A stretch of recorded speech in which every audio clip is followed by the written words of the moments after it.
Teman-teman dan rekan-rekan, tahu tidak perusahaan apa yang pertama kali go public di dunia? Perusahaan itu adalah VOC atau Perusahaan Hindia Timur Belanda. Dalam bahasa Belanda disebut Verenigde Oost-Indische Compagnie. VOC didirikan pada tahun 1602 dengan tujuan menjalankan perdagangan rempah-rempah di Asia. Masalahnya, perdagangan jarak jauh pada masa itu membutuhkan biaya yang sangat besar.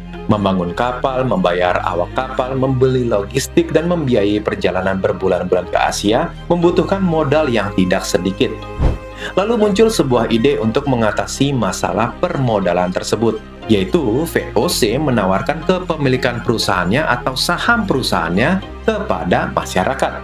Dengan demikian, orang-orang dapat menanamkan modal dan memperoleh bagian dari kepemilikan dalam perusahaan tersebut.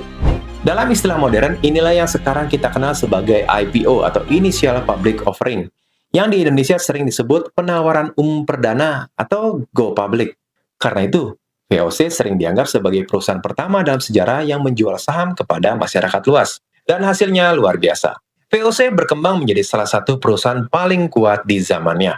Bahkan sering disebut sebagai perusahaan terkaya dalam sejarah dunia.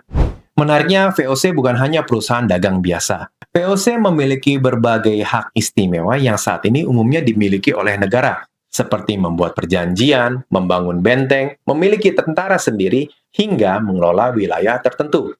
Namun seperti banyak kisah dalam sejarah, kejayaan itu tidak berlangsung selamanya. Korupsi, utang yang besar, biaya operasional yang tinggi, serta persaingan dengan pihak lain membuat VOC semakin melemah. Dan pada tahun 1799, VOC akhirnya dibubarkan. Perusahaan pertama yang go public dalam sejarah dunia akhirnya berakhir dengan kebangkrutan. Jika pada masa sekarang berita tentang perusahaan yang melakukan IPO atau go public merupakan hal yang umum, menariknya ketika kita membahas pasar modal modern, saham dan perusahaan-perusahaan publik saat ini, jejak sejarahnya dapat ditelusuri hingga VOC. Semoga bermanfaat dan menambah wawasan teman-teman.